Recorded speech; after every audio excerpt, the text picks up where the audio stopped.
Good morning and welcome to the Nicole Small Show. Oh, let me get this together. All right.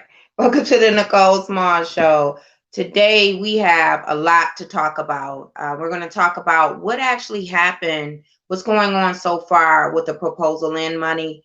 That was a hot button topic, especially for myself and some other gravely concerned citizens in regards to how these bonds would be sold. There were grave concerns about whether or not there could potentially be any more bid rigging practices per the executive branch, the mayor's office, like we saw in the years of 2015, probably 20. It started in 2014, but it went on through 2017.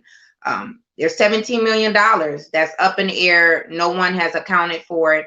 We're going to recap what happened at City Council public safety meeting yesterday.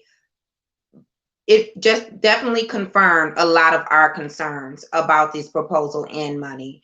We're also going to talk about these demolition contractors.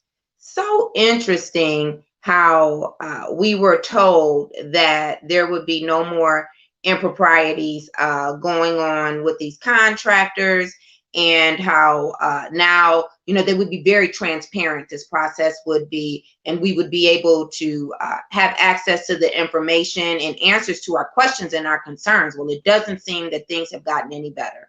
Just seems that they are putting us on this merry-go-round, spinning us around about finding out how they're using our money. I think that that's a fair question. So we'll talk about that. A few housekeeping things I'm going to talk about. We will hold our mayoral town hall February the 27th. I'm trying to get into May already. I'm ready for some warm weather. So February the 27th at 1 p.m. online, we will have our mayoral town hall. Be looking out for the link for that.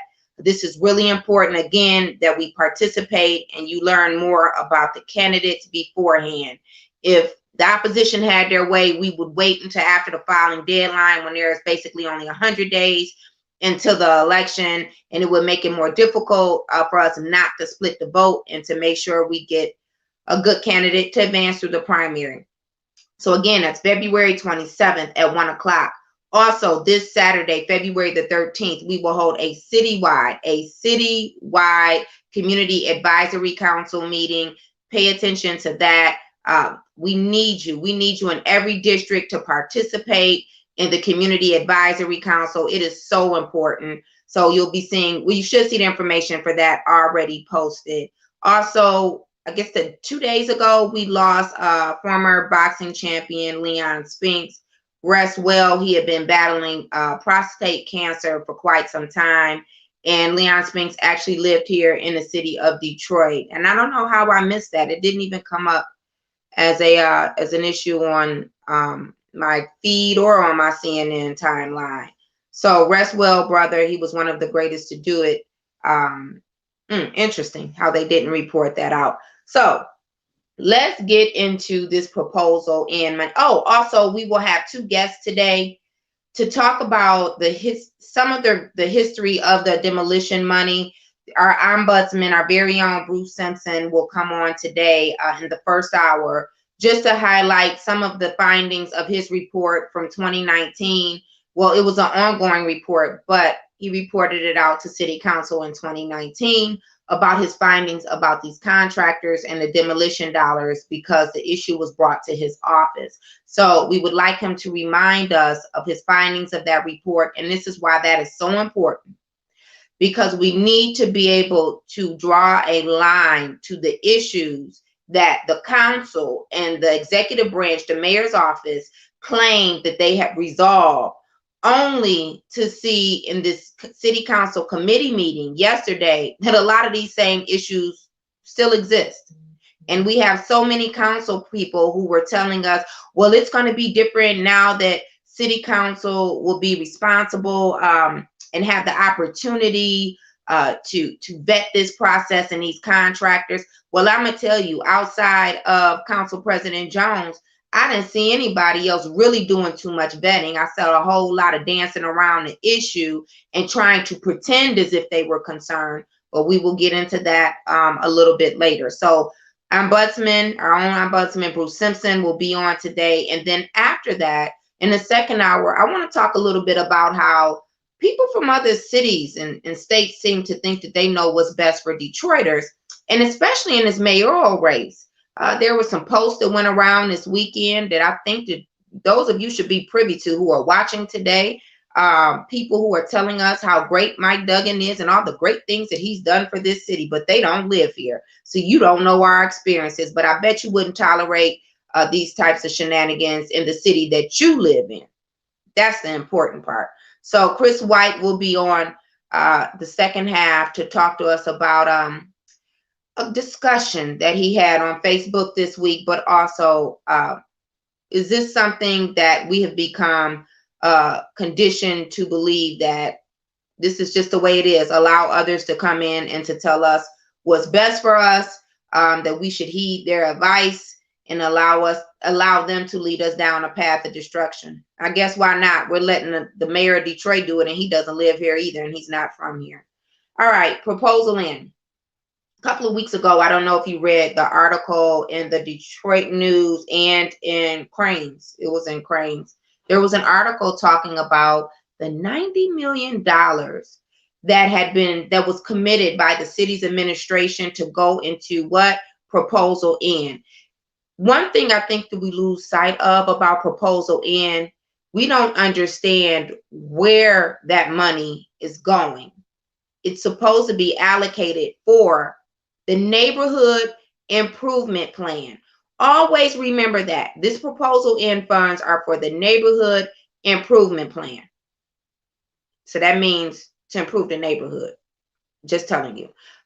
Now, with that said, before proposal in passed, some of you may recall me talking about on the show how there was $80 million in emergency bonds for neighborhoods that were sold off. And still to this day, we haven't found out what have they done with that $80 million, which is one of the reasons why we didn't want to support this proposal in, because it didn't have any safeguards in it. There's no line items that say, oh, we will get a quarterly report, a monthly report as to how, once these bonds are sold off, exactly how they're used. I want you to just process this. You belong to an organization, and you're supposed to always have a financial report on the budget, expenditures, how the dollars were spent. With the city of Detroit, the 70% of the Detroiters who supported this proposal in, who are in such a rush to think that this was going to improve their neighborhoods and beautify their neighborhoods, you just signed off on giving away $250 million, of which you will pay back almost $500 million, depending on the interest rate. And there's no accountability, no checks and balances.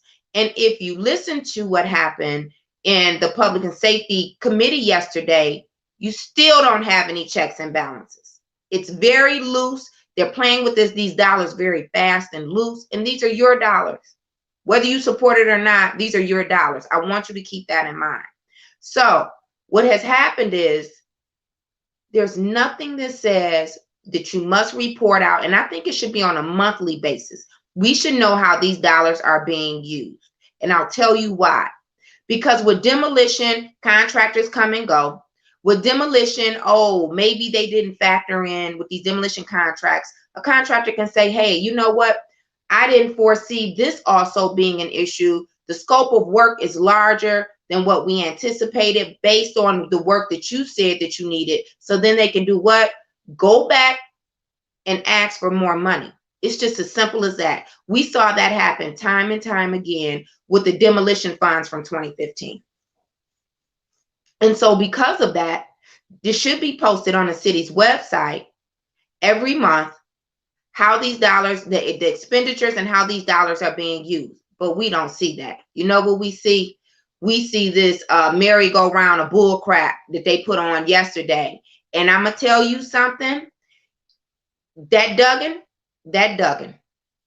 he does it every time.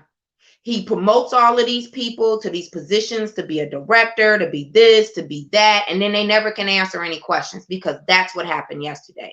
So what we're dealing with now that was in those news articles, $90 million was allocated and was supposed to be set aside out of the proposal in money.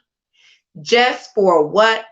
For rehabbing in the neighborhoods. Remember how they were supposed to rehab, and then towards the end, the closer that we got to the election, they said, oh, well, it's just to secure houses. No, you told us that you were supposed to be using those dollars, of course, to secure the homes that are abandoned, to try to mitigate some of the break-ins and things like that, and to prevent some of the blight. So you were not only supposed to rehab, you were supposed to secure the home. They had dollars, like $8,000. It was going to be $11,000 per home to secure and to rehab the house. Put a pin in that. Put a pin in that. Out of that money, we were supposed to have $90,000 on the first go round. Don't forget, they have to sell the bonds to get the money, right? That's the first thing. You have to sell the bonds to get the money. And so they wanted to sell enough to where they can have, was this 20-something thousand dollars, I believe, the first round for demolition, not 20-something thousand dollars. It was 8,000 homes, excuse me, they were supposed to be able to demolish, and then 8,000 to rehab. So you had $90,000 that was supposed to be set aside out of the first round to rehab homes. Well, all of a sudden, we're only getting $73 million to be invested in the rehab and the homes in the neighborhood. Keep in mind, it's neighborhood improvement plan, because I'm going to tell you where I'm going with this. So that's $17 million that's on the table. Where's that?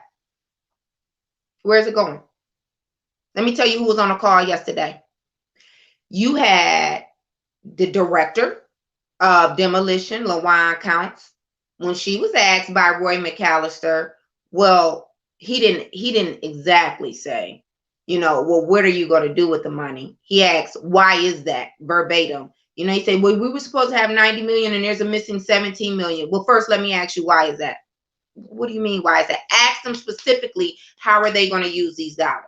That's what we want to know, right? Where's the $17 million going to go, since now you won't use it to rehab these homes? So LaJuan Count says that, she couldn't answer why is that or where the money is going. This is the director of demolition, and she couldn't answer that question. Aren't you responsible as a director of any department to make sure that you manage the budget and the dollars in your department? How do you not know where that $17 million is going to go or why it is? Well, she did claim that there were some cost savings. And to my understanding, in a letter that she had wrote to council previously, it's because, you know what? We were able to sell some of those homes off of the land bank, right? Off of the land bank. They had already targeted, according to proposal in, 8,000 homes to be rehabbed. So now necessarily they don't have 8,000 homes to rehab, because some of them were sold by the land bank. Who were they sold to? I guarantee you, with some investors, and I'm gonna get to that in a minute. So now we have $17 million that we don't necessarily need to use to rehab communities. But what type of dollars are those? Didn't I just tell you that this goes into the neighborhood improvement fund? Didn't I just say that? So explain to me, if it's about neighborhood improvement, why couldn't they take that $17 million, either roll it over to the other homes, because you claim you was going to rehab 8,000 homes, right? Right now I see, what is this? 1,375 properties up on the demolition for this first round. And I guess some of those include rehab, because you couldn't make heads or tails out of what they were saying. A lot of numbers were being thrown out there, but they really didn't want to give you the details. So the devil in the details, and we know the devil well, I'm not going to say that. So $17 million is out there. Let me tell you what I would propose. That $17 million of neighborhood improvement funds to be used for. I would propose, here's a thought. You have people sitting on the list to have repairs done for their home for over a year. It takes you almost a year to get through that process. You know why? Because the funding is limited. And then also, I will support this rationale. You have a period of time where you can't do those repairs because of the inclement weather. So I'll give you a couple of the months out of the year that they can't do this type of work, construction work, contractors can't.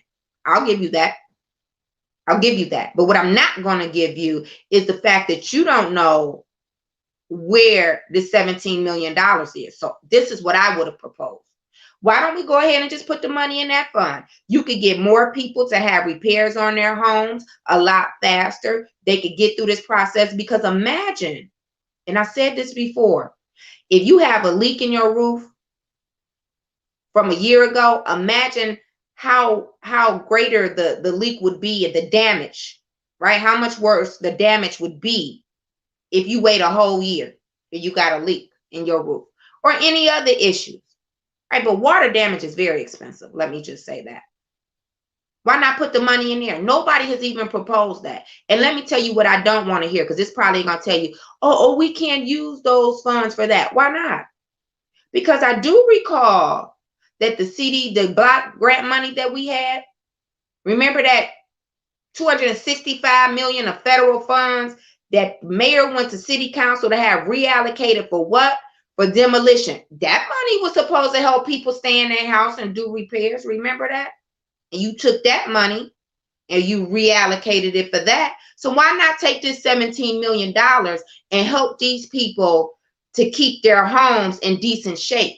Because what happens is, as the damage increases, the money that it costs to repair it increases. So these are people who are already struggling.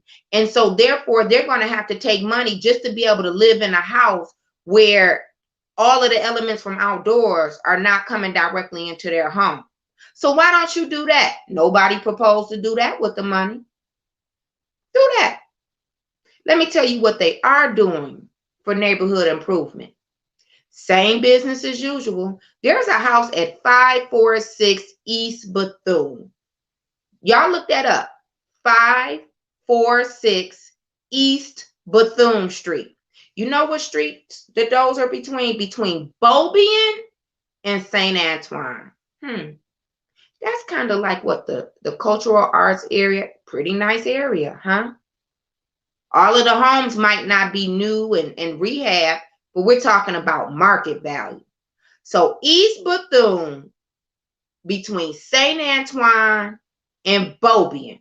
Picture that. If you can't, those of you who have access to your internet, go on Google and look it up. Look at the surrounding area. That's definitely a gentrified area. So there's a lot right there next to the home. They don't want to sell it to the neighbor who lives next door. They're trying to sell it to an investor. The same business is going on, the same shenanigans that we have been seeing. But what do we hear from the mayor all the time? Oh, you could get lots. You could purchase the lot yourself if you live next to it. Remember that? Well, why can't this person purchase the lot right there? You know why? Because that's prime real estate. And once they buy a lot, then they're going to buy the house. And then they're going to buy the next house and the next house and the next house. That's how gentrification works. Even if they took that lot and built a home right there, that's a great area. You're on walking distance to the cultural arts area. You're right there by Midtown. Great location. Great location. So the same business is taking place that always has been. But let's get back to the $17 million. So where did it go? So after an hour and I think 29-minute meeting it was, we still don't know what happened to the $17 million. The conversation, so the director again of demolition, LaJuan Counts, couldn't answer, where the money went, or, all that she can say is that, we had cost savings because we didn't have to rehab so many houses. But you still got some more houses on the list I thought that you were supposed to rehab, to make sure that you keep the neighborhood safe. And this is for neighborhood improvement. Remember that. Then the question went to Boise Jackson, the director of procurement. Then it went to LaJuan Counts. Then it went to the deputy CFO, Tanya Stoudemire. Then later on in the conversation, they brought in who? They brought in the director of CREO, Civil Rights Inclusion Opportunities, Charity Dean. And boy, did she put us on a merry-go-round. This is what I want to know. How are you the director of demolition and you don't know, and we have to go to the director of CREO? Although CREO is responsible for making sure that these contractors, that Black and Detroit-based contractors, are actually getting their fair share. And let's get into that. So let me give you some numbers about that. There were 23 contracts that were awarded for this first round to contractors, okay? And within those 23 contracts for demolition, now, not contractors, 7 contractors were awarded the bid for the 23 contracts. They never told us which contracts, which contractors received. So if you have 7 contractors, what they never told us is how many contracts were awarded to each of the 7 contractors, that part. And I'm curious to know that, because keep in mind, what we had to happen last time is that 78% of the contractors went to these 3 contractors that Mayor Duggan met with when he did that bid rigging. Don't forget that bid rigging. You know, the same thing, which was one of the charges that Kwame Kilpatrick served 28 years for. Mike Duggan did the same thing. It's proven, and nothing has happened to him. So we don't know how many of these contractors actually received, the 7 contractors, how many contracts each one of them received. I want to know. I want to know if out of the 7, it's just the top 2 who getting 80% of the contracts, and then you only giving 1 or 2 to the rest of them. I want to know. But you know how we could know? If City Council at least made sure that we had access to a report. I think that the mayor should be required that before he comes to council asking for approval, to submit a report that gives you proof of the licensing for all of the contractors, that tells you how many contracts each contractor is going to get, that lists if they have been in violation of anything, at least within the last 7 years, right? You should know what their violations are. Also, who's the actual owner of these businesses, these contract businesses. Also, you should see proof of the number of Detroit employees that they have working for them, that they have hired. And let me tell you why I say that. It came up through Mr. Boise Jackson how many contracts we're going to be giving. He claims 50% of the 7 contractors are Detroit-based businesses. He said 30% are Detroit small businesses. No, 50% are Detroit certified businesses. What does that mean? That means, as Council President said yesterday, like they can go to a UPS store, because that's what I found. When this story came out, I think about a month ago, I started looking into this, and you have one of the contractors that actually has, on Woodward, their address is in a UPS store. Go figure. Go figure. That's a Detroit certified based business. That's how we do business around here. That's how our city does business around here. Keep that in mind. But I want you to hear something.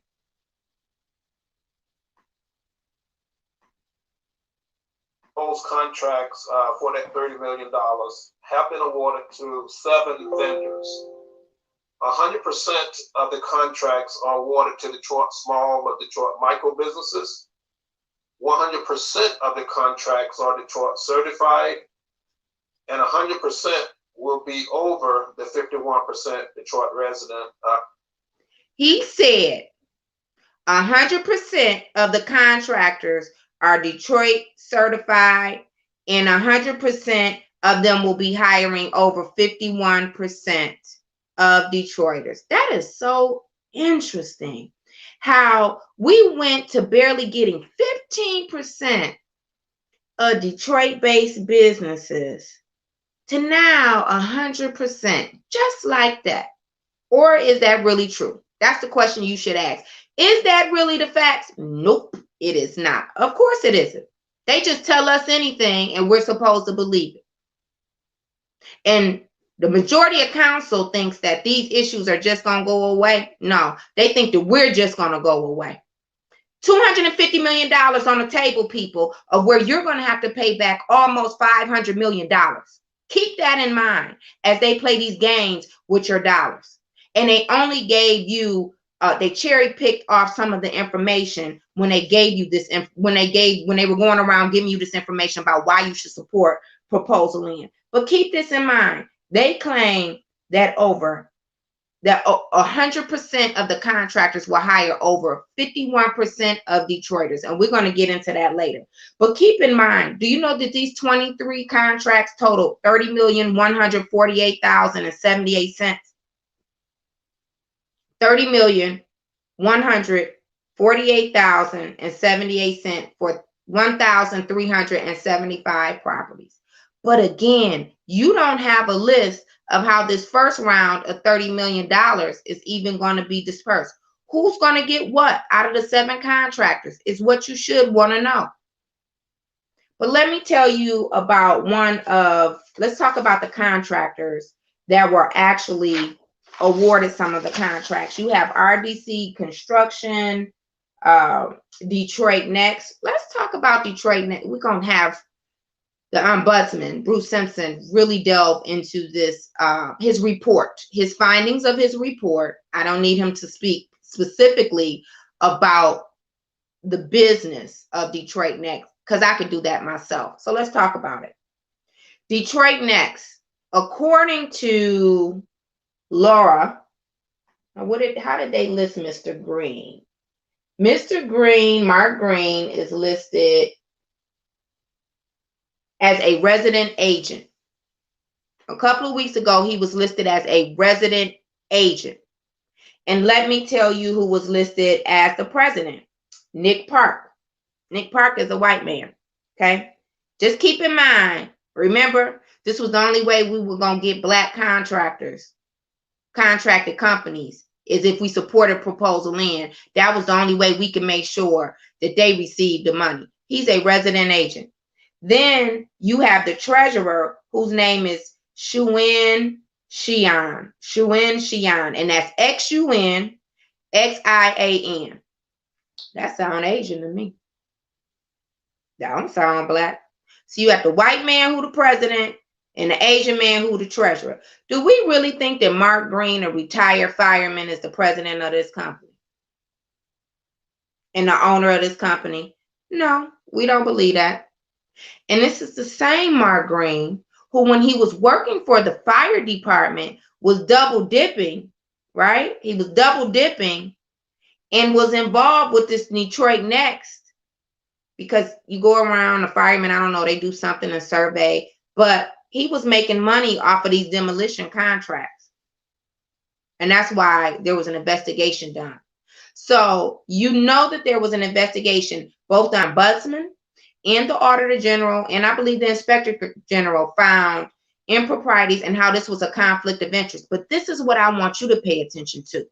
Why didn't the city council know that we had one of our own city employees who not only was going out there to survey the demolition area, but was making money with this contractor? It's a conflict of interest. Does anybody do their due diligence around here is what I want to know. Don't you have a whole legislative policy division that can go and investigate? How come you didn't know that? And so what you're going to tell me is that we already have a black eye over this business, and we know that they're not capable of what, being upfront and telling the truth. And sure as you know what, they turn right back around. They turn right back around, and they're one of the first 7 contractors. I want you to keep this in mind. This is the first rollout. This is the first sale of the bonds. And so you bring this company back. This is the company that you bring back automatically. And if I'm not mistaken, I think it was Detroit Next. Oh, it was Detroit Next who, I think December the 29th or the 30th, was at the business, who just registered in Detroit on Woodward. Tell me how any business, and I'm going to go back and make sure it was theirs because I need to listen. Tell me how any business can register as a Detroit-based business the last week of December of 2020, and they're automatically, or just that fast, in less than 30 days, they're awarded what? A contract to do demolition. Even if we didn't even have these other issues from before. How does that happen? When you have a long list of contractors who are bidding on this opportunity, and you mean to tell me that somebody could go and get an address December the 30th, December the 29th, and they're already the first one of the first 7 to get a contract? How does that work? Sounds like you got an inside hookup to me. That's what it sounds like. Also, what was found out, there's junior construction. I don't see where they're licensed, even though I know that that's a sister. And where is she? Is she on the one on Mount Elliott? Junior construction is, yeah, I think no, West Grand River. It's a black woman who owns that, but we couldn't find her license. Then you have RDC Construction, who's been getting a lot of bids from Detroit. I mean, been awarded a lot of contracts from Detroit for demolition. And every time they're not eligible for Detroit-based business. I'm just confused how these people from Novi are part of this 100% of certified Detroit-based business. What is the certification process is what I want to know. Because how is it that a large construction company like this, you get a little cubby hole, even not just the ones who are getting the PO boxes, because you go to the UPS store, USPS store, or whatever, you actually get an address, not a PO box. So that's why they use that store. Keep that in mind. So it can look like, oh, they really do have an address in the city of Detroit. No, meanwhile, they're operating this large business in the suburbs. So does anybody investigate that? Do they? Or do we just take their word for it? They investigate it because they already know these people, because they've already made deals with them to get contracts. And I want you to understand what this means. The majority of those are experiences as Detroiters who have looked into this. And the proof that we have found is this. A lot of those contractors who are getting these large contracts for demolition also are huge contributors to Mike Duggan's campaign. So it's quid pro quo. And that's what we have going on. Some of the same shenanigans. This is like circa 2015. And in my opinion, if you really want transparency, you want to have real transparency in this process, why is it that we have to have all of these investigations done by the Auditor General, the Inspector General, the Ombudsman, of who just joined us as well? Why isn't that they don't want to provide us with this information on the city's website in a report if they have nothing to hide? Why is it that there was a meeting yesterday for 1 hour and 29 minutes and still the question has been asked, well, where's the $17 million?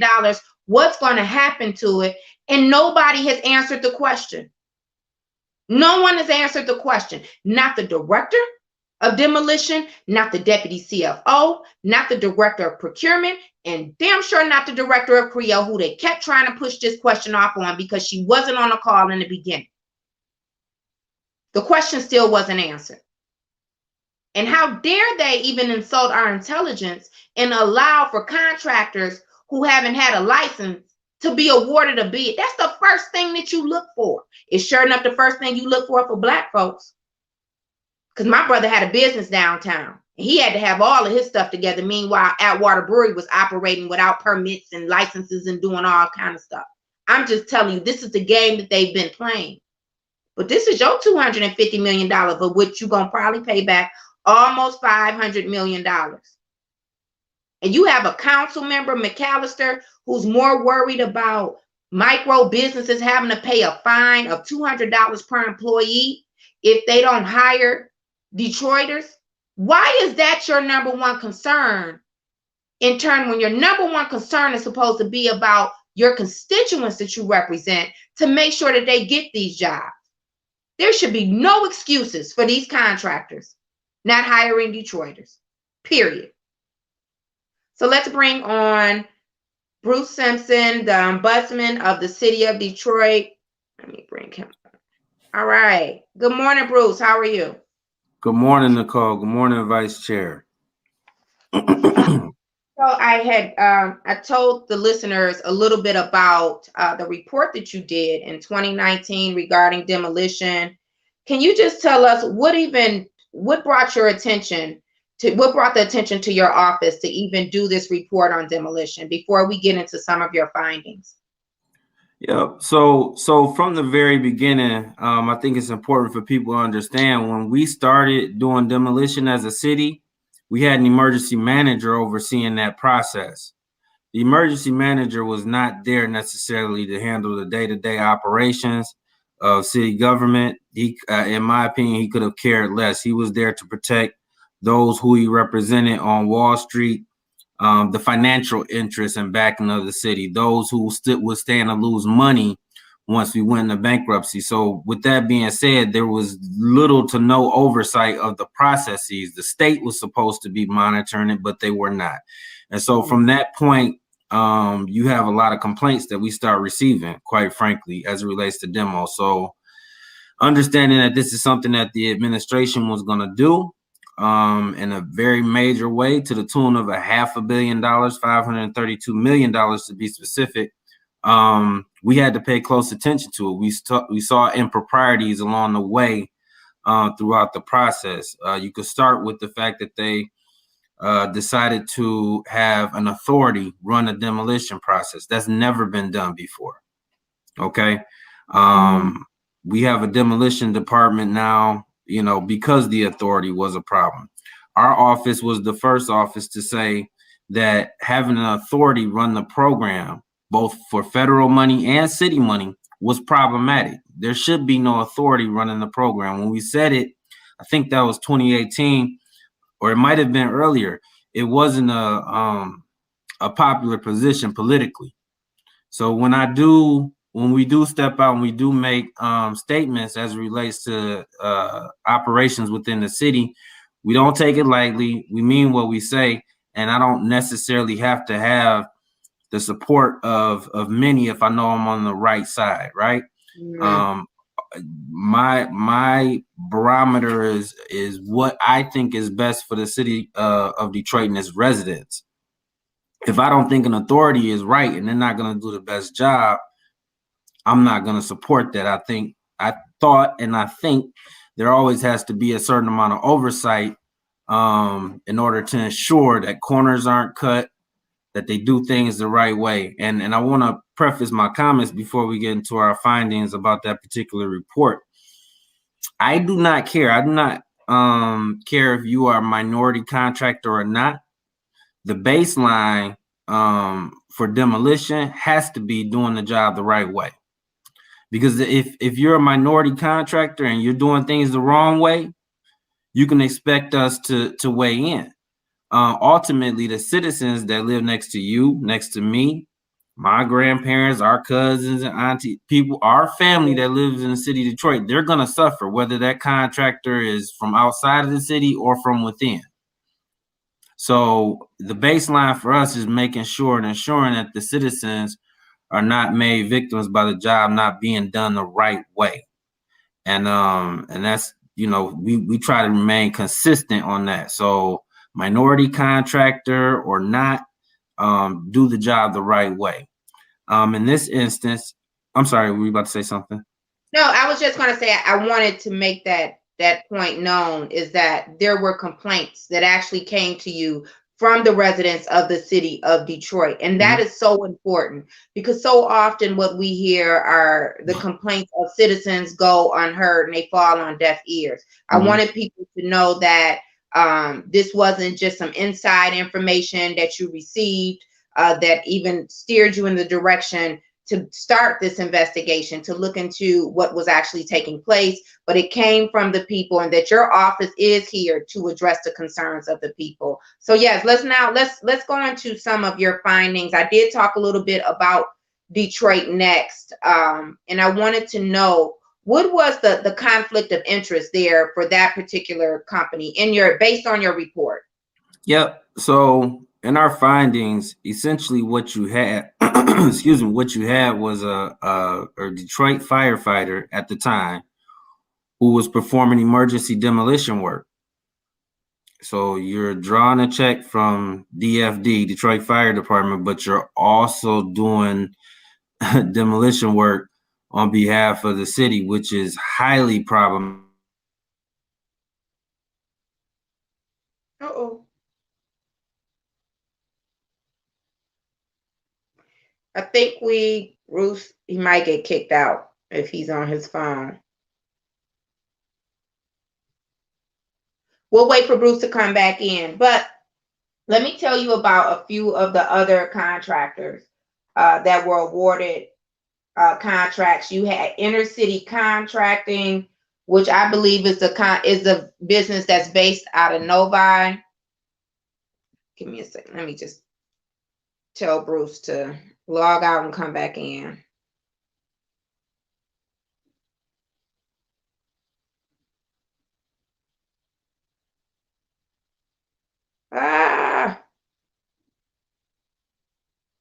Okay. I think he got it. So they're based out of Novi. Then what's this other business? I told you about the Junior Construction. And where is this RDC? Let's see where they're out of. RDC. Now they claim that they're on a second. Oh, let me bring them back in. All right, you back with us. I'm sorry. I don't know. Okay, it's real temperamental, so we get it. Go ahead and continue.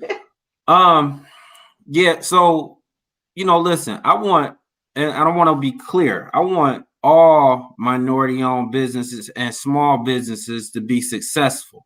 That's right. Right. But I don't want them to become victims of the system. And at the time, to provide proper context, the administration was pushing for this bond, which has now become Proposal N, at the time at which we were doing our investigation. And I'm not going to say that they were lying, but the truth was somewhere down the street. I said that already. You don't have to say it. The truth was somewhere down the street and around the corner. In terms of what they were representing as it relates to their capabilities and ability to run a program such as the one that they wanted, one that what was originally proposed, $250 million with a $250 million match. You're talking about another $500 million at the time, in November of 19.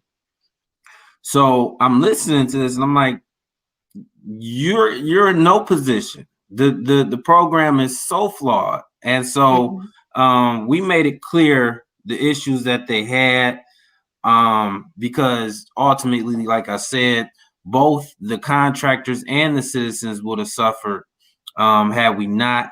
So you got that report, but the conflict was, performing two jobs for the city at once. So a couple of things. One, I think that this method of which these bonds and other deals are pushed through the city, it should be of grave concern to the citizens. Proposal N was passed in a matter of 7 days. It came in on a Monday, went to Budget and Finance on a Wednesday, was brought to Committee of the Whole that following Tuesday. You're talking about expediting the process. I mean, that was pretty quick. So when you have issues like that, I'm just wondering, is that something that we could bring to your office to do a report to find out when these types of decisions are made so quickly, how so many of the details and the safeguards, the language of accountability, the real language of accountability that we need to be baked in the beginning? Because see, so often people think, oh, well, we could take care of that later, or they want to take a verbal commitment or agreement from the people who have shown them that they're committed to nothing else but their own self-interest, right? But I would like to see a report done on what happens when decisions like that are made. Also, a report of equity. A lot of deals have been passed across the table, selling of city assets we should know how they have really benefited the community. And we don't see that. We don't even see them. And I mentioned this before you came on. Where's the report about these businesses that the mayor is even proposing? Like before it gets to the city council, Bruce, I think that we should know, listen, there are 23 contracts. These are the 7 that we have awarded the bids to. We should also know out of the 7, how many each contractor, how many contracts each of those contractors receive, right? We might find that literally there's 2 of them who have 15 contracts and then the rest are only getting 1, something like that. You know, we need to know those types of details ahead of time, because you know what? It would flag some of these contractors who we know are being awarded a lot more privilege and preference, right? Number 1. Yep. Also, to your knowledge, I know you listened to the meeting yesterday. Did you hear anything about where we can find out about all of these Detroiters all of a sudden that they found? I mean, everybody gonna be over 51%, just like that. But I thought we couldn't find Detroiters to work. Remember, Detroiters don't want to work. They can't find Detroiters. How do we prove that? So here's a problem. I have a saying, and it often holds true. Politics gets in the way of good government all the time. And so when you spend over $500 million and you are heavily criticized for a lack of minority participation, the mandate now becomes, oh, we'll make sure we have minority participation. So you can get that headline or to have that talking point. Politics. Regardless of how true the actual your actual attainment of the goal is. Did you actually reach 51%, or are you just saying, hey, we looked at some licenses, they say they live here, sounds good to me, we're gonna check off 51%, we'll leave Creo to verify on the back end after the contract has been awarded. So the city has a tendency to and not just for demolition, but these are for developments and everything else. Their policy is implementation first and consultation later. That's right. And so you want to ask me how I feel about it after you did it. Why don't you ask me before you do it if I think it's a good idea? So that's always been problematic. The problem with transparency, something that's extremely frustrating to me, is the impact of COVID, right? These people who are making these decisions, they never stop working, and they never stop meeting. You're not privy to the decisions that they're making, and as they say in layman's terms, how the sausage is being made. That's so right. You have no idea what's going on behind the scenes, but make no mistake about it. They're making plans for you, making plans for me, and determining what they think is best for us. And that's highly problematic, because that's a process. I don't care what area of government you're talking about. That's a process by which the general public should be involved in. No major decisions should be made without having to hear from the residents and how they feel about it. Well, but I think that has been, and I know it's sad to say, but I really do believe that a lot of our residents have become conditioned to this type of treatment.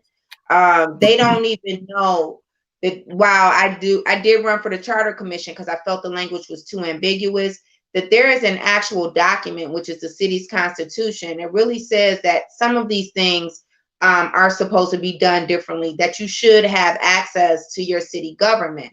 And so when they don't know and they see it taking place so often, sometimes they believe that it's the norm. I would like to see our elected officials actually increase transparency without it having to be such a struggle. This is just something I shouldn't have to come to you and ask you. You're spending my money, right? And we have a deal. It's like being an investor, right? So when you invest into a project or into a business, right, they allow you to see the blueprint, the plans. They even give you a report out of how the money was sent, the profits, the losses. you automatically get that stuff. Why is it that we always have to go back to those who say that they represent our best interests and ask them for these things? I really don't understand how the mayor makes it this far. I don't care who the mayor would be, even if Coleman Young was still in existence. How do you make it this far that you can convince an entire body, well, 6 out of the 9, that yes, you should push a bond proposal of $250 million. But to your point, Bruce, one of the statements that I will never forget that Councilman McAllister made was this. They knew that when the $250 million bond came in last year in 2019, this was last year, he said it. They knew that it was still up for grabs. The people knew. We've been working on this. See, that's when he told on himself. That they had been discussing it with the mayor about proposal in. You discussed it, but then you don't bring it to the people. And I don't know if you paid attention to the call yesterday. Councilman Benson said that they brought back this issue with the demolition with the neighborhood improvement fund, right? Proposal in. He brought it back, and they're going to bring it back again next week. For what? So that the members on the committee can feel more comfortable with the language and have an opportunity to ask questions. Not the people of Detroit, but so that his fellow colleagues on that committee can feel more comfortable with the language. And that's the way that they operate. That's the treatment and how they hold the Detroiters in such low regard, if any at all. So a couple I things. think it makes your job harder because you're almost serving. You have to not play the role of a council person, but you're doing the work that they should be doing, because really what should come through your office is if there's a complaint about demolition or other issues or something that falls at the table of city council, you should be able to direct them in that direction, or you should be able to just simply retrieve the information right from that council person. You shouldn't actually do the entire vetting process. And that's the problem that I have. I'm glad that you're here, but that really isn't your job. So couple things. Perspective is important, and I think we never recovered from emergency management. I know I talked about it earlier, but it affected all areas of our government and how we function, right? Because we transitioned away from emergency management, some of the remnants of it are still there. And so to me, that lends for a lack of accountability as it relates to some of the things that you see being done. Sometimes, and I believe I was placed in this role because of the fact that I'm not gonna go along with everything that is proposed. I'm just not. If my litmus test, as I stated earlier, is what is beneficial for the citizens of the city of Detroit. When I make a recommendation, that's the only criteria I have to meet. I didn't think bike lanes were beneficial for the citizens of the city of Detroit. How in the hell do you spend all this money on bike lanes? You look at the city of Detroit, all the problems we have, access to affordable water, property tax issues, overassessment, crime, blight. You look at all these things and you came up with bike lanes. There are a lot of people upset with me, especially new Detroiters. Why are you railing against bike? Because it's unnecessary. Bike lanes are meant to take you to and from jobs that we don't have, meant to take you to and from businesses we don't have. You can literally go into the poorest neighborhood, everything tore up, and you see some bike lanes. Now, what sense do that make? Thank you. And look at Grand River. These streetscapes are just as bad. I mean, my God. Listen, you look at Livernois, they showed they did something, they showed the overhead. Oh, it's jam-packed. Yeah, because you got 2 lanes on it. That's right. It's bottleneck traffic, right? And we knew that was going to happen. Well, this is what happens when you have consultants that are not from the city. And that's exactly what I agree with you wholeheartedly. Also, has anybody brought to your attention this CARES Act fund? Because we're just kind of wondering, since there were like $1,200 to individuals and $1,600 that were supposedly given out to families or married couples, and like these $500 gift cards, Mr. Ombudsman, and utility cars and utilities were paid for. Didn't nobody tell me now? I want my $1,200, and I'm telling you right now, I'm gonna write. You know what? I'm gonna write a letter today to the mayor and say, I know, it was an error on behalf of your administration that somebody didn't give me my $1,200. So I'm gonna write a letter and tell them I want my $1,200. But what happened to the millions of dollars? Like, again, no report on what happened to that CARES Act funds and how that money was used. So there are a lot of important questions that have to be answered, Nicole, not just the CARES Act money, but the impact of COVID has stated that we're in a deficit. So what does that deficit look like? The number keeps moving. I haven't heard a consistent number as it relates to the deficit that we're in, the impact of COVID, the impact of the CARES funding that came in. We know, and look, we're in budget time, so all these things have to be discussed. And we also have a newly appointed CFO who I don't believe has come before council. These are all things that he's going to have to speak to. That's because he's been here before. Why you got to come before council? JB been here before. He was at DMC with Duggan. He was at the schools. Then he came to Detroit. Then Duggan sent him to Lance, and now he's back again. Oh, they know him. It don't matter. Know what? He gonna take his marching orders. It don't matter. He still needs to come to the table and answer those questions. Absolutely right. You're absolutely right. And he has to. Yeah, he has to come answer those. Those are important questions because the implications. If you tell me that we're in a deficit that you don't see us getting out of, now you're talking FRC. Now you're talking emergency management again. I need to know exactly where we are. How solid is our footing as a city? What are the numbers? I believe, and it has not been spoken to at length yet, but I believe there will be a bailout package for municipalities throughout the United States. You have to. I do too. Because of the impact of COVID. So I need to see those numbers prior to any bailout package being implemented. Because you could tell me anything. You could tell me, well, Bruce, we got this bailout package and we were $500 million in debt.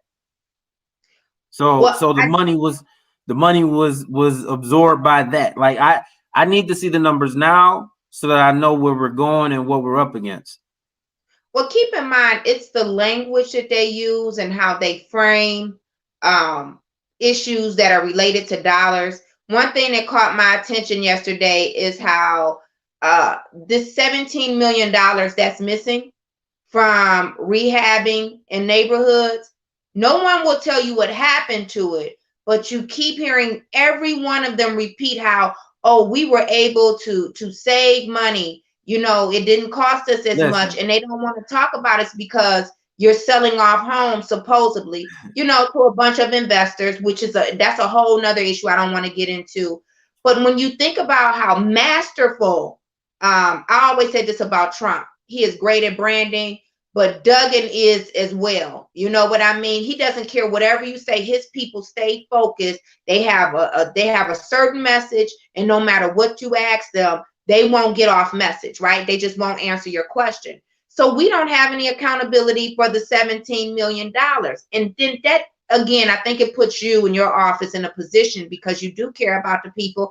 I see this issue landing on your doorstep when, Bruce, it really should have been done at the city council level, right? Listen, I think that's a simple, fair question. Well, what are you going to do with the money? Listen, I keep hitting the rewind button, but it's for a reason.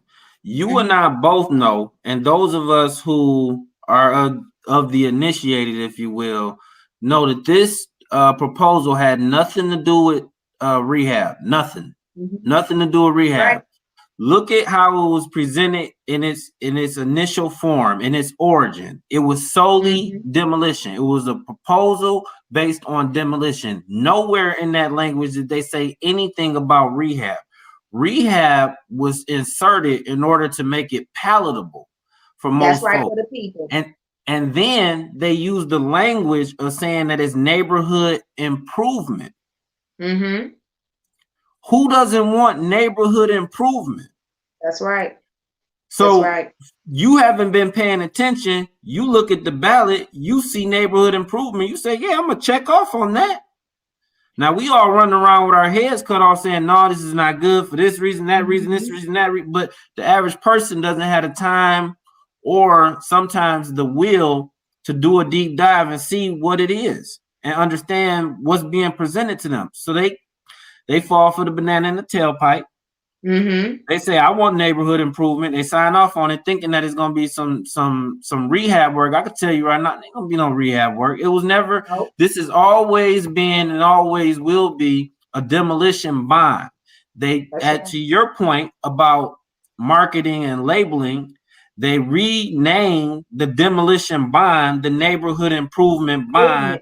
That's right. So that you would feel comfortable in voting for it. That's all it was. So I challenge my fellow citizens to look for the rehab to come. Don't hold your breath. Okay, so let me ask you this. Would you support, let's just say the $17 million that's in a cloud, because I don't know where it's at. You know, it's neighborhood improvement.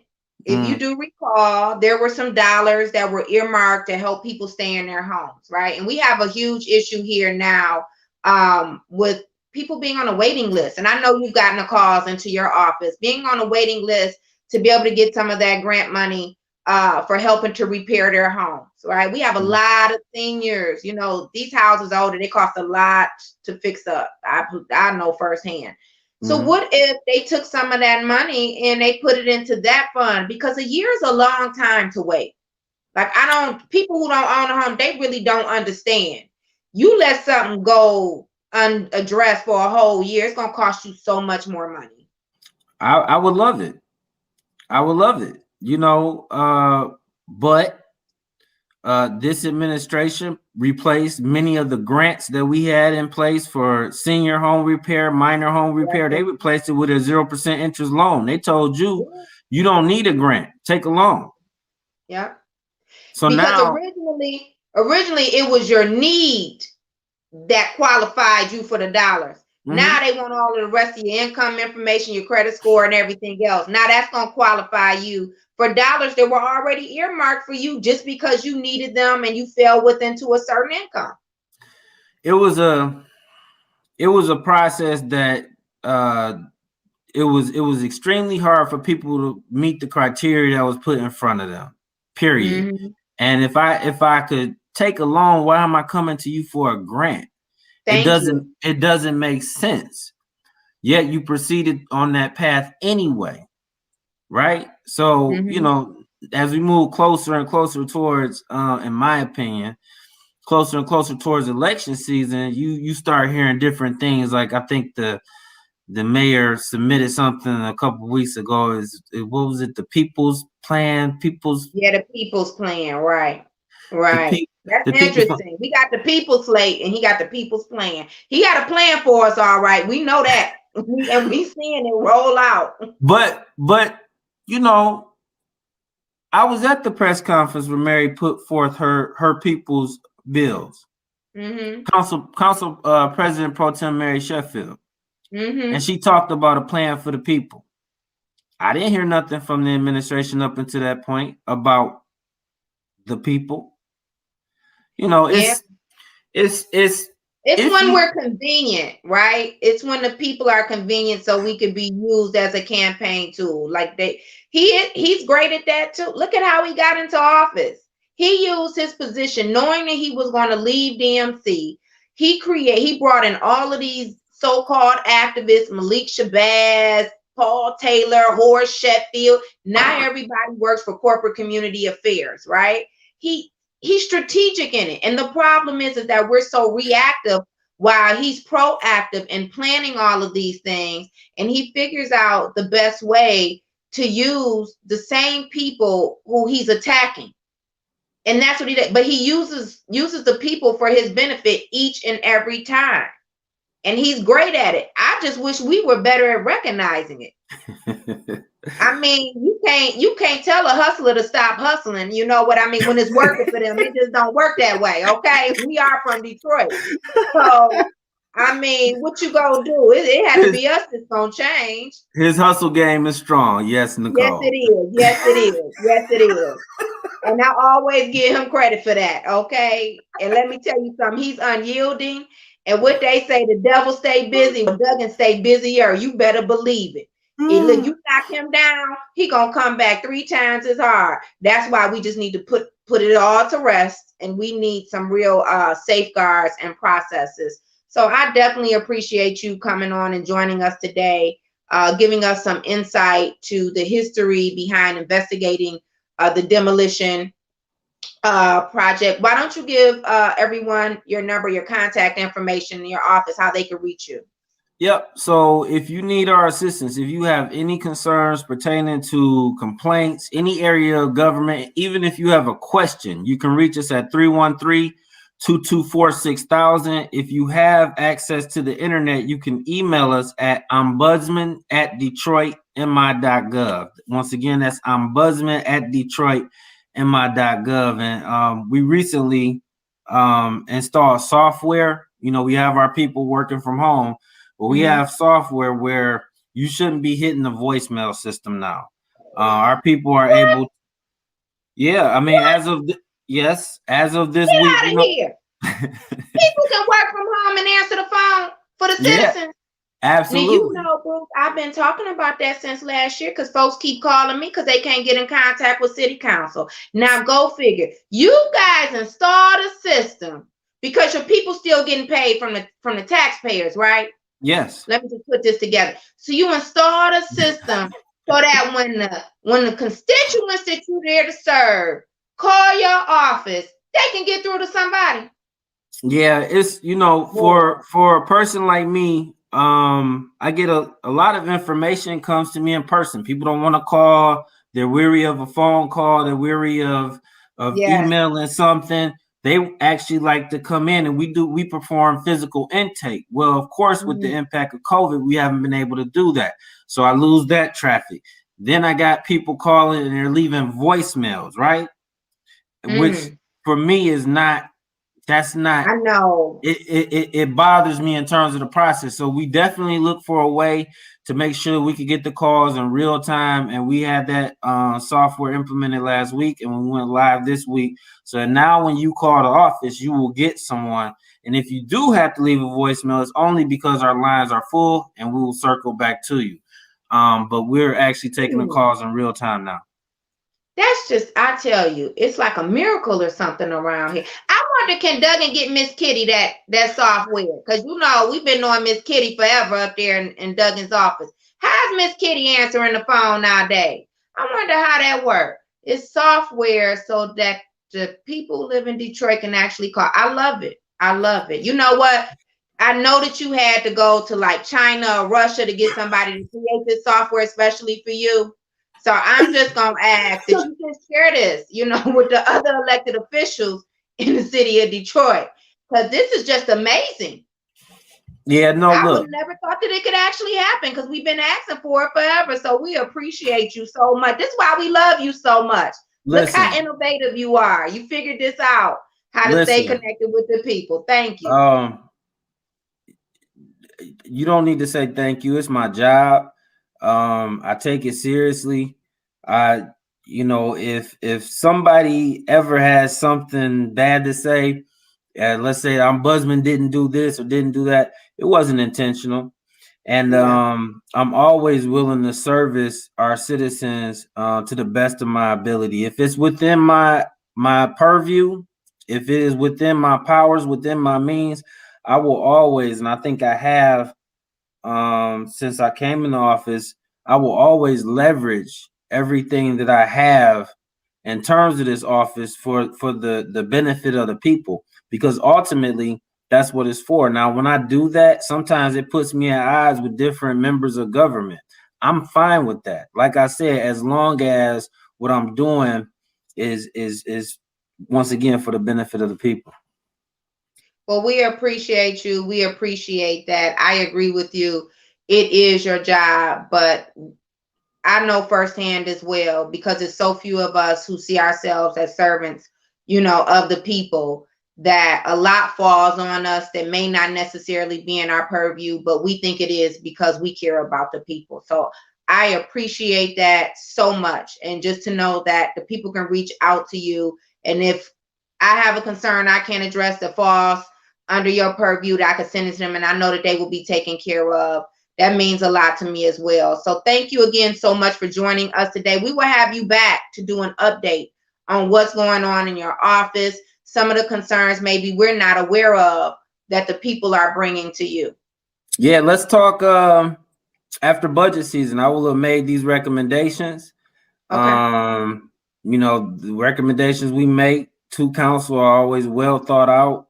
We try to be as thoughtful and accommodate, or I should say complement city government in terms of what we see missing or where we're not hitting our mark. So let's talk after that. All right. Thank you. You have a great day. All right, you too. All right. All right. We are going to take a quick break. When we come back, I'm going to delve a little bit deeper into what went on yesterday at that city council meeting. I don't even know if you probably are so used to this type of behavior and lack of leadership from the executive branch, especially, but you need to really understand where your dollars are going, what's happening with your money, even before these bonds are actually sold and they get the money into their bank. You need to know what's happening with what.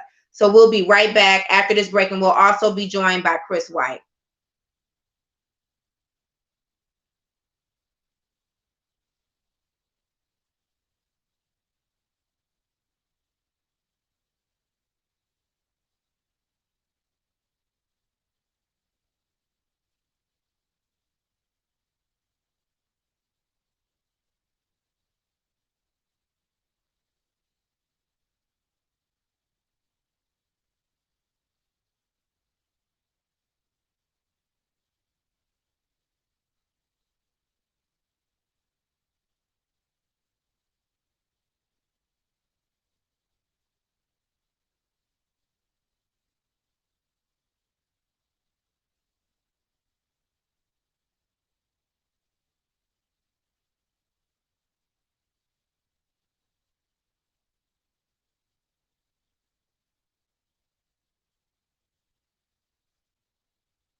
Welcome back to the Nicole Small Show. Oh, we had a spirited discussion about previously about what's going on with our proposal in our neighborhood improvement bond money, of where 70% of Detroiters have supported to allow the city government, who has shown us over and over again improprieties, misallocation, bid rigging, all with our tax dollars, to allow them. They'll borrow $250 million, of which we'll have to pay back almost $500 million, right? And till this day, once again, even with this new coffer of bond money, there's not any safeguards. We don't see transparency. We see the wheels of justice being at a halt, because I think it's unjust to take advantage of so many people who, really just simply don't know any better. They don't know the details of which they are supporting a process, a project, and an initiative, a proposal of which they are supporting. So I think that that's definitely unjust and it's unconscionable. But we see the same things happening. And I don't know if there'll ever be any real accountability for the mayor who has proposed and supported, or the council members, for the people to vote against their own interests. Again, yesterday there was a public health and safety meeting chaired by Councilman Benson, of where the director of demolition was present, couldn't have answered the questions about where the $17 million went, how it's being used. We also don't even know specifically, so which homes were sold off of the land bank. They claim that some of the homes were sold, which reduced the number of homes that they had to rehab. That's why instead of investing $90 million, they're only going to invest $73 million. Now, keep in mind, that's $17 million that they claim that they were able to save. How many homes did they sell from November to January? Nobody told us that. That's quite a few homes. It's only what, $11,000? It's only $11,000 they were planning on spending per home. $11,000 per home to rehab. And you're gonna tell me you found a way to save $17 million? That's a lot of homes off the land bank that you sold, if that's the real reason. So just pay attention to what they tell you versus what actually happens. Pay attention to how many commitments are so quickly broken by this administration, because they think that you don't know any better and that you definitely don't deserve any better. And then we have people who want to come and tell us, those of us who are Detroiters, who have a vested interest in this city. We have been here for years. Even, I guess maybe it's a few newcomers who really do get it, the problems with this administration.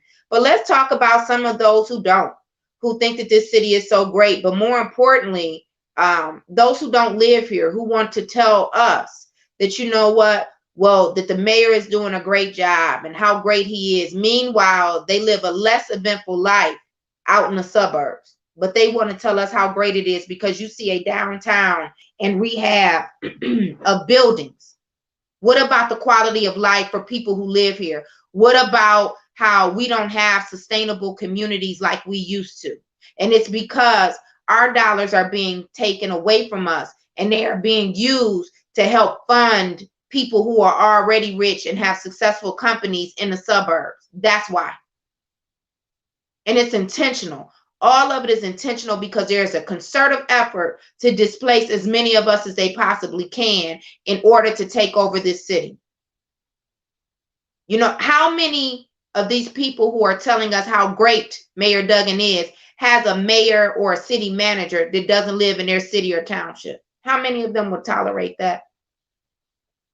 Meanwhile, if we pay for the Manugian mansion that comes out of our dollars, how many of them would accept that? But I'm going to bring Chris White on. Good morning, Chris. Can you hear me, Chris? You were muted.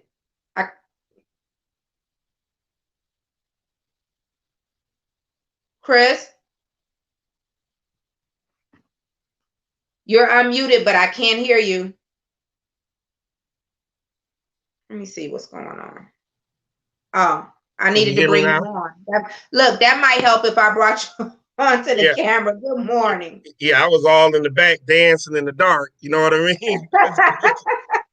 It's good to be here. It's good to be here with you and your listening audience and the many soldiers and generals and elders of the city of Detroit that have fought and continue to fight against white supremacy, which is what we're dealing with. Yeah. Yeah. So we've been talking today about another broken commitment of where all of these assurances that we were given for proposal and only to find out $17 million will not be invested into rehabbing in the neighborhood. Still to this day, with a host of so-called experts, including the director of demolition and the deputy CFO and the director of procurement, right? And the director of CREO. They bring all of these people on who fall under as appointees of the mayor. And we still don't know where the $17 million has gone. We don't know how many homes were sold to help us with this $17 million savings. I just think, in my opinion, it just reaffirms our concerns about why we didn't want to support Proposal N, but also how little this administration thinks of the people that they were elected and appointed to serve. Yeah, they and see, the sad thing is that we expect it, but so many of us, I hope they learn from this. We have to keep educating people because they think very little of African Americans. They think that, your struggle can be reduced to a can of pot, a movie night for your Mm, community, a piece of chicken, a plaque, a keychain, when people actually hung and were shackled in chains. And this yes. is what they really believe. And it's time, and now it's gotten to the point that they have not only taken a mile, they've been took an inch. They have not only taken a mile, they are now in the process of taking journeys. Yes. Hundreds of millions of dollars of your tax dollars are being spent by any means necessary on their behalf. But when you ask for your tax dollars, they want to throw up federal stipulations and how things can't be done. But meanwhile, they can rig bids, they can no bid, they can do all of these things. I'm talking about whites in charge, like Mike Mm-hmm. Duggan and the corporate community. And this is what we're up against. And if we don't do something this time, we cannot make it as African Americans another 4 years in the city of Detroit under the current racist white supremacist structure. We don't make it. And I want people to No. understand that. We do not make it. This is not drama. This is from experience and understanding history, understanding our people, and understanding what's coming down the pipe. Consistently lying. He campaigned off of Mike Duggan campaigned off of making rehab the focal point of the $250 million bond proposal. Mm-hmm. And now look where we're at. And when you total it all up, it's going to be $500 million. And you still are not getting what you wanted. So as a people, we have to say, you know what? I'm willing to stop. I'm going to have to stop looking the other way at this corruption as long as I can get a little piece of it. We have to stop that mentality.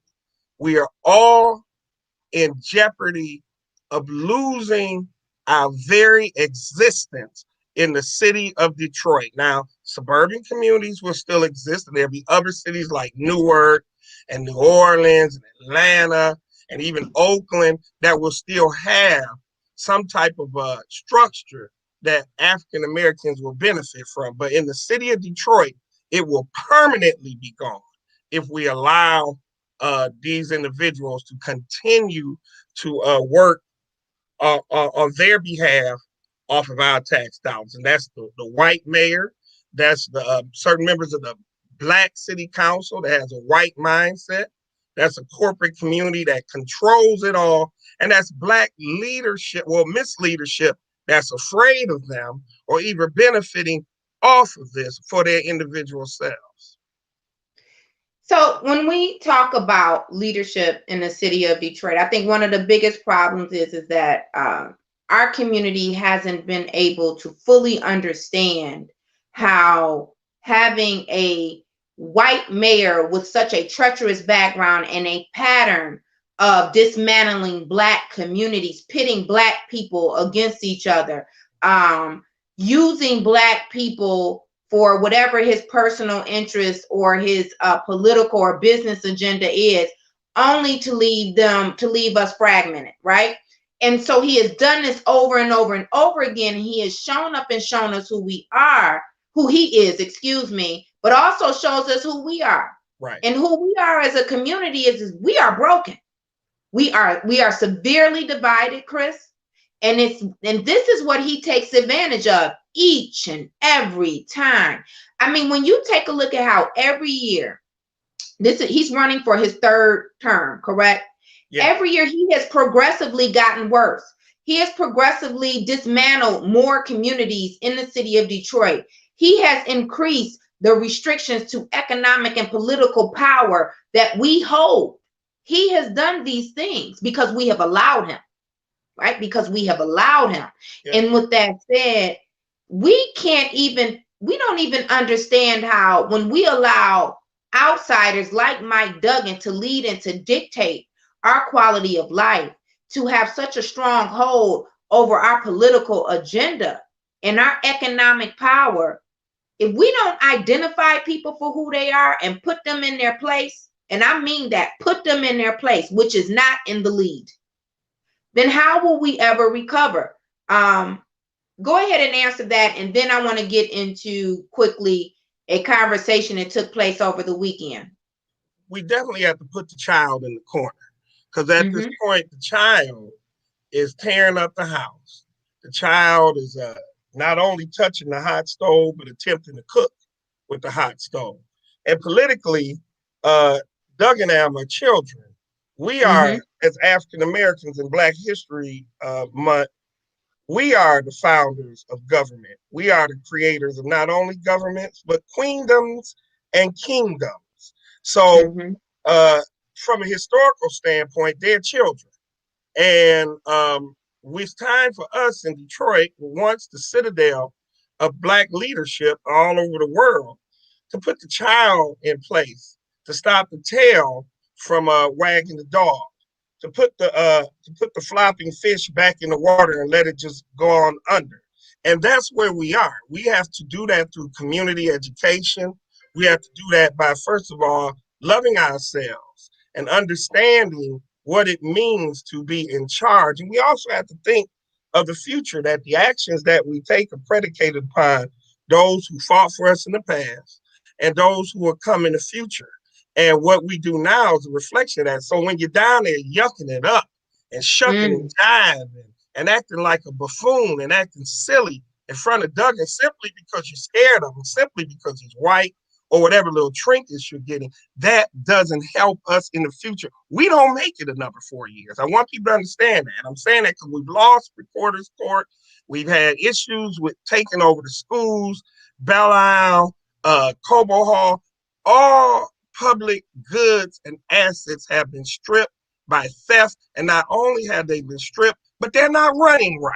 The school district is not running right. The leadership over there has failed. This is all at the hands of whites that are in charge. They've talked all this stuff about how we can't run things as African Americans. Well, you done had it and you've been stealing it for the last 25 years. It's gotten worse and worse and worse. And I'm saying to you that at this point, from a historical standpoint and from a municipal management standpoint, we really can't make it another 4 years. It comes to an end if we don't do the right thing this time. We are in Detroit in the same position that America was in with this last election. 4 more years of Trump would have finished the nation. And in Detroit, with these guns running rampant and with the violence unsolved and with incompetency in policing, with failure to drill up and fix water mains, with so many problems we have, giving them any more authority, they will now know that in your heart and soul, you don't believe that you're worth anything. They will go ahead and finish the task of eliminating permanent subjugation of African Americans in the city of Detroit, not all over the country, but in this city. And I want people to understand it. There will be places in America where you will be able to go and function, just not here if you don't wake up and do it right this time. In 175 days, we have 175 days to make sure the Detroiters can identify their power and that they can activate that power to make sure that that doesn't happen, that the end to our what we have built, what we have fought for, our heartache, the attacks that we have endured for so many years, when people wouldn't even take a look at crossing 8 Mile. Okay, we did that as a majority, including some of our white residents. But I'm talking about real Detroiters, right? And some of them are white residents. But I want everyone to understand what we stand to lose, that none of us will be alive. The next 3 or 4 generations won't be alive to see it come back. Is that Black and Black economic and political power. And if we don't take charge and position ourselves as the leaders, those of us who truly care about having an agenda and having a plan to make sure that we are taking the lead, that our voices are heard, that we determine our own narrative. Because see, that's a problem too, Chris. Everybody else thinks that they know what's best for us and the best narrative and how to frame it, from Detroit. They come in after we've suffered and after we've done all of the work to help this city to stay afloat.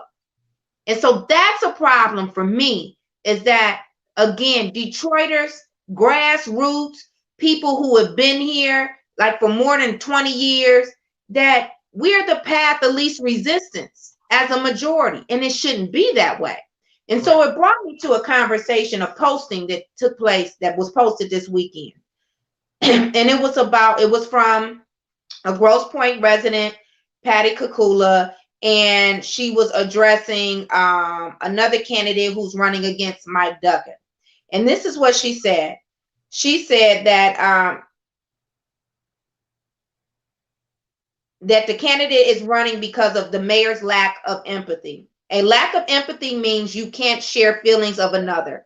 So the mayor cares and delivers on COVID vaccines, cares and delivers about getting street lights on, cares and delivers about getting your garbage picked up, cares and delivers about getting abandoned houses knocked down, cares and delivers about Detroiters having minor records keeping them from jobs. This is a small sample of the great empathy and results of the current mayor, Mike Duggan. See, I would expect somebody who doesn't live here to think that, Chris, in my opinion, because they obviously don't know that this whole lighting issue resulted in what?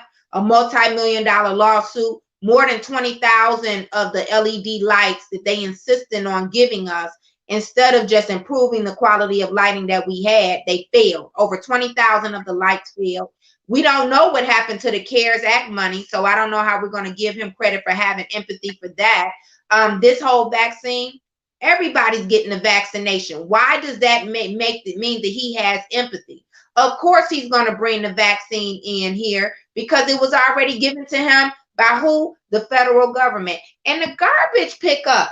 I love how people act like because, of Mike Duggan, the garbage picked up. Well, let me tell you about my experiences with this whole privatized garbage company, Chris, is that they come when they want to for bulk pickup.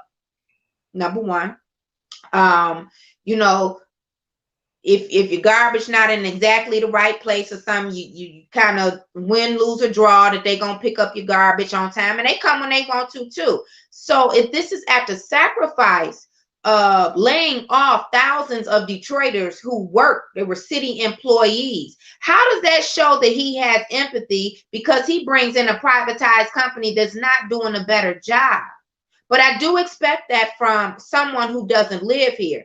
And see, it's these type of people who think that they can come and tell us Detroiters. See, that's the nerve of it all, that you could tell a Detroiter how great of a job someone else is doing when you're not here to have this lived experience. And I just don't recall being able to tell any person from Grosse Pointe, Bloomfield, Royal Oak, Redford, anywhere else about how great the leadership is there and how they should be happy to have that leadership. How do we get to this point? Because I thought Coleman Young had shut all of that down with people who don't live here telling us what we need to do. It's a matter of white supremacy and a white supremacist mindset. And also, the lady's name is Patty Kukula. She's a longtime Duggan confidant for over 30 years. It also shows a lack of intelligence that she has. I question her smarts, or does she have any? Because what she didn't understand was that empathy, the ability to understand the plight of others, and everything that she listed in her post, public service delivery, you get a paycheck for doing that. That is your job. The two don't have anything to do with each other. One is public service delivery, and the other, empathy, which they do not have, is the ability to understand the plight and the position of others. So just on its face of surface, her comments and the fact that she's in charge of the Public Safety Foundation shows that you don't have to be the brightest when you're white to be put in charge of something. And see, and that's the issue here. I'm concerned about the lack of intelligence of some of the people that are put in these positions, and just the comments, the inability to understand. My 17-year-old son understands the difference between empathy and public service delivery. So in other words, as African, let's just break it all down. She's white. She lives in Grosse Pointe. Mike Duggan's white. They've worked together for over 30 years. And what she's saying is that you Black people need to be thankful that we have come in here as whites and to save you. To save you, because you didn't know how to pick up trash. You didn't even know how to shovel snow. You did not know what a street light was until we as whites got here. And it echoes the sentiments of the late judge of the federal court, John Fikens, who said this about African Americans during a major lawsuit from the suburbs against Detroit, or the water department. Said this about Coleman Young and African Americans. One of the things we have to give Black people the time to learn is to learn how to run city government. He referred to Coleman Young as a very poor administrator that just doesn't have a grasp of some of the city issues described, and he described the mayor's staff as lousy. It took, at that time, Judge Anna Diggs Taylor to call it an extraordinary insult to all Black professionals and a racist comment. And I'm saying this to say that you can take a look at Judge Fikens' racist comments, and you can take a look at Patty Kukula's racist comments, and you can see that it's a pattern here. You see what I mean? And I'm saying that to have those type of racist comments not only makes me question your intelligence, but it highlights and showcases your ignorance and your inability to think and see the big picture. And we as African Americans and people like myself, I can catch that fastball when you see it coming, and I can throw it right back at you and knock you right on out of the pitcher's mouth, or I can hit a home run for our people. So let's make this point. But let's bring this up. Racism and white supremacy tolerated in this mayor's election. Duggan, any of you that are white or Black that support this notion that African Americans cannot govern and manage or are inhumane, we've canceled that. It's canceled. It's over. And if you continue to behave this way, you will be faced with the multiple lawsuits, and you will already have to endure mass community education. So you got one option. Well, you got several options. Shut the hell up with that, shut the hell up with that, or shut the hell up with that. So those are your three options, because you have been forewarned that we will no longer allow that. And I'm saying, as a Detroit resident, tried and true, we are not letting you get away with the racist rhetoric, because that's what it is. Now, those of you all that are listening, you go tell her I said that, save this, shoot her the link or whatever. And we don't have time. I'm not even going to invite you to a sit down or anything, because we don't have that time. Because you know what? She has already stated her position. And you know what? This is what I'm going to say. This is someone who has profited off of Mike Duggan's actions for dismantling Black communities. She has profited off of that when she helped him run for his election, and probably some other contract. So how dare you come and tell us what's best for us? How does he have empathy when he led the charge on shutting off water to over 150,000 people's homes? How dare him? How dare you say he has empathy when if you take a look at the appointees and the people he has hired, starting with his first year of his first term, he intentionally went and sought out people who didn't live here, knowing that we had a high unemployment rate. What has he done to restore any of the city services coming back into the city that has been privatized? Not one thing. Everything that he leads with is privatization and making sure that when we sell the city assets, that they go to whom? People who don't even live here. And when you talk about empathy, how can you refer to this man as empathetic when he ushers in privatized hospitals, which tenant is now failing? That's his legacy. Yes. When you take a look at the fact that when the community was up in arms about Kid Rock's behavior, the mayor of Detroit says, well, if you don't like his comments, just don't listen to his music.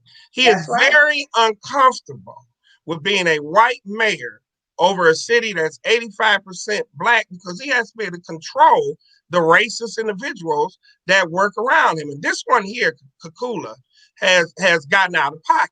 Kakula, simply put, has gone cuckoo. And it's time for us as a people to let it be known, even the Negroes or the ministers or the elected officials who got up there and endorsed him. You got a responsibility. The page is public. Take a look. You have a responsibility to say, man, look, does your homegirl, because that's what she is, she's a homegirl, she wouldn't be able to say all that if they weren't close. Does your homegirl and close confidant really believe that African Americans can't govern? I mean, she clearly has made comments that allude to the fact that we did not know the simple things as garbage pickup, a street light, snow removal before they showed up. Thank you. Words, Detroit, African American leadership in Detroit has been incompetent ever since its inception. From William and T. here Patrick, come Mike Duggan to save the day is what they want us to believe. But let's take a caller, Chris. Good morning. Welcome. Welcome to the Nicole Small Show. You have a question or comment? Yes. Go ahead. Good morning. Good morning. I just want to tell Chris to tell people who Patty Kakula's husband is. Patty Kakula's husband is a judge over in our court. And also Patty Kakula worked for Mike Duggan, and most of them with Freeman Hendricks. We can name all the people. She was helping Freeman Hendricks that time running for judge. This is what we need to look at and see. These same people that never lived in Detroit, but always had a hand in it and still does. And the rest of them know it. And all these preachers know who she is. And these folks keep pushing for the same folks, like our husband, Judge Chris. All right. That's true. He has a different last name. I can't think of his last name right now. But folks know who her husband is. Yeah. But we always have to remember that. No, we need to stop. We need to stop lending our support to people who have made it publicly known that they are here to support an agenda and a movement. I'll actually say that it's a movement to have a resurgence of Negro removal. That's the resurgence is Negro removal, and that's what I see. You know, we're losing our homes; they're being stolen, right, to being overtaxed. We're losing our businesses because they're playing these games in the courts, right? We're being blocked out of having opportunities for jobs that we're qualified for. That's Negro removal at its finest. And that's what we need to be cognizant of. And we need to stay focused on that. Anybody who supports that agenda, we need to put them in time out. We need to just push them out the way. And that includes the people who are elected. That includes those who are selected. And that includes those who have self-deputized themselves to be the leader and the dictator over what's best for Detroiters. And they only do this because we're a majority Black city. That's why they think that we should be the path to least resistance. But the problem is those of us who allow them to come in here, Chris. Yes. And to be able to dictate, and then we repeat it without any research on whether or not what they are saying is true. How can somebody tell you what you have experienced is not what you have experienced? What you see is not what you see. What you live is not what you live. And But you I'll can't read. tell them anything. You And I'll can't tell them. read. I can't even go on the Grosse Point and get to speaking in city council telling them what's best for them. I can't. I just can't do it. So what makes her think that because you have benefited and profited off of Detroiters, that gives you the right when you don't want to live here because you wanted a better quality of life for you and your family? That's why you don't live here. So don't tell me how great Mike Duggan is. She stated Detroit residents didn't get the garbage picked up regularly, streets plowed of snow, or lights on major streets Stop right before there. Mike Duggan. Stop right there. Stop right there. How does she know? How does she know? How does she know? What address was she at? That's what I want to know. Because I can name 5 that I know in the city of Detroit. Then she goes further to say before Mike Duggan. People in the burbs expect those services, but Detroiters didn't have the depth of service until Mike Duggan was elected. This is exactly what she said. These are her exact words. So I want you all to understand that when you compare that to what Fiken said, one of the things we have to give Black people the time to learn to do is to learn how to run city government. And then you take a look to what Kakula says. Detroit residents didn't get the garbage picked up regularly, streets plowed of snow, lights on major streets before Mike Duggan. See, these are this is a mindset of white supremacy. And this is what we're up against. And that's why we shut her down in 1994 when she tried to run for board of trustee at the college. We shut her down there because at that time we had the level of consciousness to stop these racists right in their tracks. But see, that was years ago. So you got to understand, you don't know who you're talking to sometimes because you don't think much of African Americans. Some of us know more about you before than you know about us. And you got to understand that. Last time I checked, based upon the St. Clair River, they got a hell of a rat problem still out there in the Plains. Hell of a rat problem. Let's take another caller, Chris. Good morning. Welcome to the Nicole Small Show. You got a question or comment? Good morning. This is Police Commissioner William Davis. I have a comment. Good morning, Mr. Davis. I worked for the city for 34 years in the water department. I can absolutely tell you that the water department was better, trash pickup was better, public lighting was better, street lights was better. You know, in so much like you talk about public lighting, you know, if Chris was my buddy before I ran for mayor, and if Chris cut off all the lights, then once I become mayor, I get the lights cut on. It's not that I'm doing such a great job. It's just that my buddy set everything up so that I can look like I'm doing a great job. Right. The trash pickup was better, and we used to own our own trucks, and they used to clean up the snow. They used to do a better job than these contractors. We lost thousands of city employees that mostly lived in the city that generated taxes for the city of Detroit. You know, this whole thing is nothing but a scam. You know, we did better when we had our people doing the job. That's my comment. Have a great day. Thank you. Oh, goodness. See, they had to deal with this under Harold Washington when he was mayor of Chicago. We've had to deal with this with Hatcher when he was mayor of Gary. We've had to deal with this with Maynard Jackson when he was mayor of Atlanta. And there's always going to be this pushback. First of all, they leave you with cities after they have left, and then we've always had to manage. And that's why the white controlled free press and papers have referred to Coleman Young as one of the greatest mayors in the city of Detroit's history, one of the top 5 mayors. And then there was another series that was ran that said that the reason why 10 reasons why Detroit went broke, and you can't blame Mayor Coleman Young. So when Kakula says these things, what she's saying is that African Americans are not only incompetent managers, but not even intelligent enough to know that there are issues that they're facing.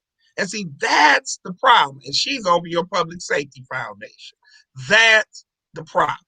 And that's the mindset on their end that we will continue to do battle with. And that's the mindset that we have to eradicate on our end of being afraid of people who think this way about us. Chris, we have a person posting. They want to know where to find the article that you read. Name that article again, the title of that article. For what in what situation? Patty Kula? No. I think the other one when you were reading about the statements about Coleman Young. Okay, that would be Judge is Critical of Detroit Mayor by James Barron, New York Times, September the 2nd, 1984. So it's Judge is Critical of Detroit Mayor by James Barron, September 2nd, 1984, the New York Times. All right, thank you for that. We have a few more minutes. I want to point out, or I want to ask you a few questions. One, okay. We're having this conversation about leadership outside of Detroit telling us what's best for us. But what about the leaders that we have that actually live here who are supporting the mayor with no accountability? We haven't seen them with all of their support make any improvements for the quality of life for Detroiters. You know, we have so many fights right now. Isn't that too just as important for us to address that? Don't we need to draw the line and have some type of standards about the in-house leadership that we're supporting? It's actually more important because they are who they are because some of us are who we are. And what we have to do is that's a constant. I want people to understand. In the form that you're. Oh my goodness.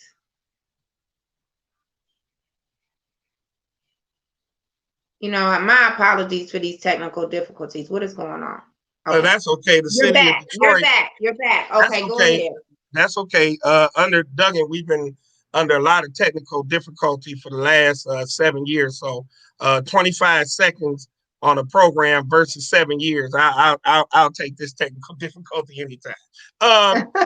What we have to do is we have to have constant community education. And that's why the forum that you're doing at the People's Slate is so important because we can't just do it in a simple time constraints of an election. It has to be ongoing, and it's not too early to do what you're doing. These individuals that are elected that perpetuate and are subservient to what I consider white supremacy in the government we have to deal with them because what they do is they give you trinkets. And we have to get rid of the trinket public servant model of constituent relations. We as a community, we have to demand more. I just got done taking care of a water main break on Chicago and Burnett. And it took 2 weeks for them to come out. Now I know for a fact that wouldn't have happened on Renfrew because of the class of individuals that live there. So we have to have community education and so forth. And they underestimate that neighborhood because we're able to get them out there to fix the leak. So to get back to your point, we have to educate our people in these districts. We have to educate them on what public service is and also the mindset. Don't be all smiling when the council person comes around. Oh, we so happy. That's right. That's right. They work for you. You are their boss. You look them in the eye the same way Chris Illich's assistant. I didn't say Chris Illich because they don't even get to see him. The way that his 5th level assistant, tiered assistant, looks the council person in the eye and says, get this job done. Do it now. Hurry up and get it done. Mm-hmm. We have to get that mindset. See, they'll come around you and they'll give you a can of pie, a baked chicken, a movie. When they go down there to meet with them, they give them answers. Yes. You understand what I'm saying? Yes. They give them answers. And see, we have to get to the point in our community where they're giving us answers. We can make our own chicken. Oh, I mean, we know how to do that. We can bake it, roast it, smack it up, flip it, rub it down. Oh no. Okay. So we know how to do that. But what we need is for you to serve us. And that's the mindset. And that's why your forum, and that's why the people who call this show, and that's why there's a resurgence and understanding what their role is. So, and the leadership. When you look at the church, I'm not going to spend time beating up on it, but we have to analyze it from the standpoint that the church of today is not the church of 40 years ago or 30 years ago. No, it's not. It's a church, a commuter church. So some of them, when you raise your minister's name up, most of them are leaving the city every night. Most of them don't live amongst what the citizens live in. Some of the parishioners go into the city for church and then go home. So we have to be able, as activists and as policymakers and as community leaders, we have to be able to understand the change that is taking place geographically and the patterns of migration. So you could be sitting with your minister explaining to them a situation that's going on the corner of Joy Road and Alpine, and they'll be looking at their watch while you're talking, because they got to hurry up and beat the traffic, because 696 can get very, very congested when you got to get off at Orchard Lake Road. 275. But listen, Chris, I think we need to also point out how we need to come to these community meetings with a list of, okay, if you think that your council person has done something well, you need to have that listed. You also need to have a list of what they need, what they aren't doing, what they haven't done well, the issues that they haven't addressed. And so maybe if they don't know that, we need a group of people to give them that information, right? Well, that's the whole purpose of this People Slate report card coming out. Is also the importance of us having these town halls so people can get to hear these questions being asked to a mayor, so you'll understand the role of a mayor. A lot of times these people run for office and it's so easy for them because the questions they're being asked don't even have anything to do with their scope of work. You could start telling people, oh, I'm gonna fix the schools, I'm gonna fix insurance and all of that. Really, that's not in your scope of work, just to be honest with you. Like, there's another level of government who you have to work with to get that done. But I'm saying for you to be able to fully use your power to get these things done, no, we need to start asking questions that are pertinent to that role of government. And that's another reason why I think the report card and the town hall is so important. We have 2 minutes left, Chris. Any final words? Well, I want to say thank you for all the work that you're doing, Commissioner. Thank you for the People's Slate. I want to thank the citizens that are out there that are trying their best and working to educate people. I think that this is a rebirth and a real renaissance of Black consciousness. And I think that this is our last chance to get it right. And we're defining what getting it right is. It's not just voting. It's educating your community. It's understanding and loving yourself.